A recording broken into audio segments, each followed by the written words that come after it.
Hi friends, welcome back to our channel. இன்றைக்கி என்ன video பார்த்தீங்கன்னா, இந்த வாரத்துக்கு தேவையான காய்கறிகள் எல்லாமே வாங்கிட்டு வந்தாச்சு. இவ்வளோ காய்கறிகளும் பார்த்தீங்கன்னா ரூ. 300 ஆச்சுது. வடசேரி மார்க்கெட்லேருந்து நான் வந்து வாங்கிட்டு வந்தேன். மண்டே நைட்டு வந்து வாங்கிட்டு வந்திருந்தேன்.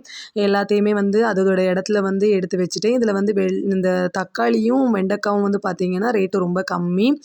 மீதி எல்லாமே காய்கறிகள் வந்து ரேட்டு வந்து கொஞ்சம் ஜாஸ்தியாக தான் இருந்துச்சு.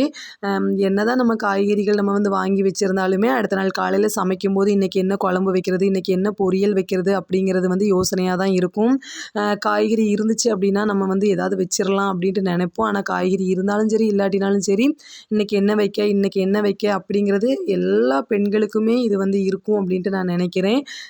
அதுக்கப்புறம் பார்த்திங்கன்னா வெங்காயம், அதுக்கப்புறமா உருளைக்கிழங்கு எல்லாத்தையுமே வந்துட்டு அதோட கூடையில் வந்து எடுத்து வச்சுட்டு நைட்டு தூங்கியாச்சு. அப்புறம் அடுத்த நாள் காலையில் பார்த்திங்கன்னா கிச்சனுக்குள்ளே வந்தாச்சு. எப்பவும் போல் டீ போட்டு எனக்கும் ஹஸ்பண்டுக்கும் நாங்கள் ஆற்றி குடிச்சிட்டு இருந்தோம். குழந்தைங்க எழும்பி வந்ததுக்கப்புறமா குழந்தைங்களுக்கு வந்து டீ கொடுப்பேன். நான் வந்து நேற்று காலையில் வந்து பூரி தான் வைக்கிறதுக்காக உருளைக்கிழங்கு வந்து ஃபஸ்ட்டு வேக போட்டிருக்கேன். என்கிட்ட வந்து இந்த ஒரே ஒரு குக்கர் தான் இருக்குது. இந்த குக்கர்லேயே வந்து பார்த்திங்கன்னா உருளைக்கிழங்கு வேக வைக்கிறது, அப்புறமா சாம்பார் எல்லாமே நான் வந்து வைப்பேன். சைட்லேயே பார்த்திங்கன்னா பொரியலுக்கு வந்து கோழி அவரைக்காய் வந்து பண்ணலாம் அப்படின்ட்டு அதை வந்து எடுத்து வச்சுருக்கேன் பொரியல் பண்ணுறதுக்கு. எனக்கு வந்து ஃபஸ்ட்டு டே ஸ்கூலுக்கு போகிறப்போ வந்து சாம்பார் தான் மேக்ஸிமம் நான் வைப்பேன். ஏன்னா எனக்கு வந்து அது ரொம்ப ஈஸியாக இருக்கும் வேலை. அதனால் நான் சாம்பார் தான் வந்து ரெடி பண்ணுவேன். இந்த வாட்டி வந்து மண்டே வந்து ஸ்கூல் லீவு, டியூஸ்டே தான் ஆரம்பித்தாங்க. டியூஸ்டேனால நம்ம வந்து இது சாம்பாரே வச்சிடலாம் அப்படின்ட்டு சாம்பார் தான் ரெடி பண்ணியிருந்தேன். சாம்பார் வச்சேன் அப்படின்னா டிஃபனுக்குமே வந்து எடுத்துக்கலாம் இல்லையா? அதனால் உருளைக்கிழங்கு பார்த்திங்கன்னா வெந்துட்டு அதையுமே எடுத்து இன்னொரு பாத்திரத்தில் எடுத்து வச்சுட்டேன். அதுக்கப்புறமா இந்த குக்கரை கழுவிட்டு அதுக்கப்புறம் சாம்பாருக்கு வந்து ரெடி பண்ணிட்டேன். அதுக்கு வந்து நல்லா பருப்பை வந்து நல்லா கழுவி போட்டிருக்கேன். அதுக்கப்புறமா கட் பண்ணி வச்சுருக்கக்கூடிய காய்கறி எல்லாத்தையுமே போட்டேன் அப்படின்னா சாம்பார் வந்து ஈஸியாக ரெடி ஆயிரும். சாம்பாருக்கு எப்போவுமே பார்த்திங்கன்னா எல்லா காய்கறிகளும் போட்டு பண்ணணும் அப்படின்னு நினைக்க மாட்டேன். இருக்கிற காய்கறிகளை போட்டு பண்ணிடுவேன். இந்த வாட்டி வந்து காய்கறி இருந்துச்சு, நேற்று வாங்கிட்டு வந்திருந்தேன் இல்லையா? அதனால் இருக்கிற காய்கறிகளை போட்டு சாம்பார் வச்சாச்சு. தக்காளி பழம் பார்த்திங்கன்னா ஃபஸ்ட்டு பழுத்த தக்காளியாக இருந்துச்சுன்னா அதை தான் காலி பண்ணுவேன். காய் தக்காளியெல்லாம் அப்புறம் பிந்தி தான் நான் வந்து எடுப்பேன். சைட்லேயே வந்து கோழி அவரைக்காய் பொரியலுமே வந்து ரெடி பண்ணிவிட்டேன். இது வந்து சிம்பிளாக எல்லா பொரியலுமே வைக்கிற மாதிரி தான். தாளிக்கிறதுக்கு மட்டும் எக்ஸ்ட்ராவாக நான் வந்து பச்சை மிளகாய்க்கு பதில் வத்தல் போட்டு வந்து பொரியலுக்கு தாளிப்பேன்.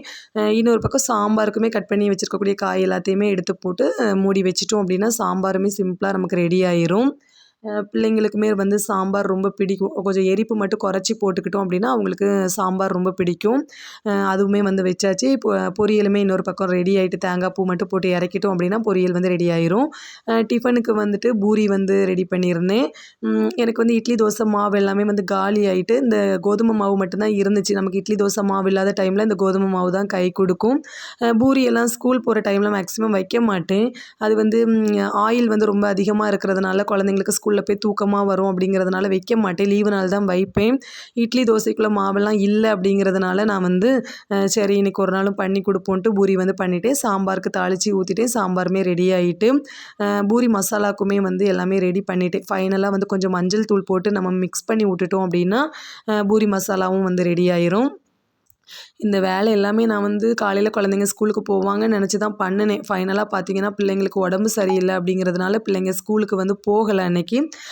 ஹஸ்பண்டுமே அன்றைக்கி வேலைக்கு போகலை. அவங்க போகிற இடத்துல கரண்ட் கட்டு அப்படிங்கிறதுனால வேலைக்கு அவங்களுமே போகலை. பரவாயில்ல நம்ம வந்து காலையிலே வேலையெல்லாம் முடிச்சிட்டோம்லா அப்படின்ட்டு எனக்கு ஒரு சின்ன சந்தோஷம்தான்.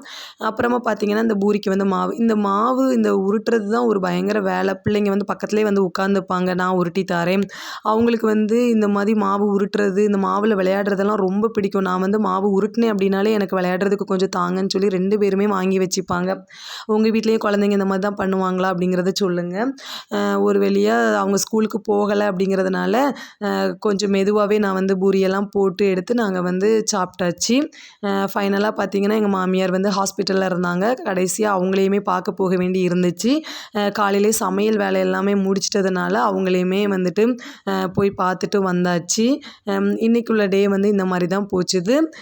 ஃபைனலாக வந்து பார்த்திங்கன்னா பூரி எல்லாமே ரெடி பண்ணி வச்சுட்டேன். இந்த வீடியோவில் தான் ஃப்ரெண்ட்ஸ். வீடியோ பிடிச்சதுனா லைக் பண்ணுங்கள், ஷேர் பண்ணுங்கள், கமெண்ட் பண்ணுங்கள், சப்ஸ்கிரைப் பண்ணுங்கள் ஃப்ரெண்ட்ஸ். பாய்.